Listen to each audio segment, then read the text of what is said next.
Welcome to Tales of Honor, a podcast with a mission to tell the true stories of every recipient of our nation's highest military award, the Medal of Honor. Hello everyone, welcome to today's episode of Tales of Honor podcast. This is episode number 421, continuing on with our routine of World War I recipients. I have no birthdays to go over today, just a quick reminder that there is an upcoming episode of Reading the Comments this Friday the 25th. It will be time for, I believe that is the 5th iteration.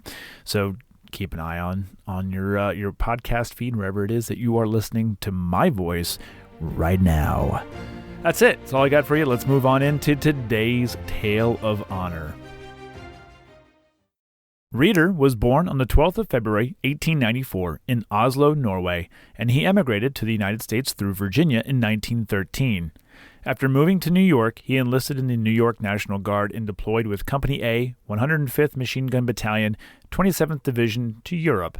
It was his actions on the 27th of September, 1918 that would earn him the Medal of Honor. The citation reads, "In the face of heavy artillery and machine gun fire, he crawled forward to a burning British tank in which some of the crew were imprisoned and succeeded in rescuing 2 men.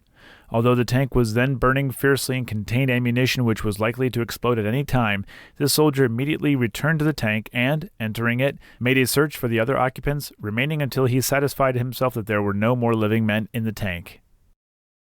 Reidar received the Medal of Honor in a ceremony in France from General Pershing on the 4th of February, 1919, and he left the army about 2 months later. He moved back to Norway and opened an import and export business, but returned to the States shortly after. Reidar married Gladys in 1920 in New York, and from my understanding, the way the U.S. nationality law was written at the time meant that Gladys lost her U.S. citizenship and became a Norwegian citizen by marriage. The two of them moved back to his hometown and opened a clothing factory in 1923, only to leave Europe again in 1939 at the beginning of the Second World War.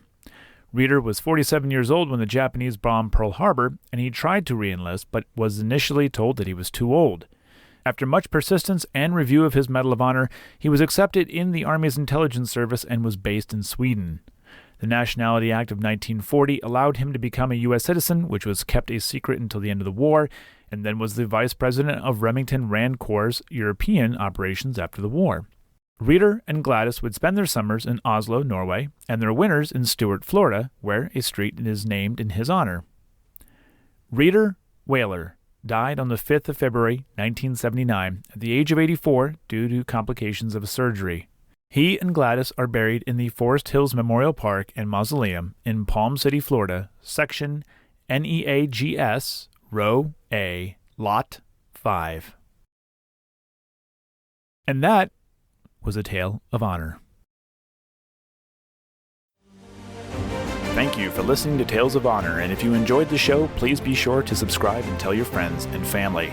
Tales of Honor is written and produced by Christoph Ambrosch, and theme music is Loyalty and Duty by Floruz Music. If you have any questions, you can send an email to talesofhonorpodcast@gmail.com, and please be sure to visit talesofhonorpodcast.com for more episodes and information.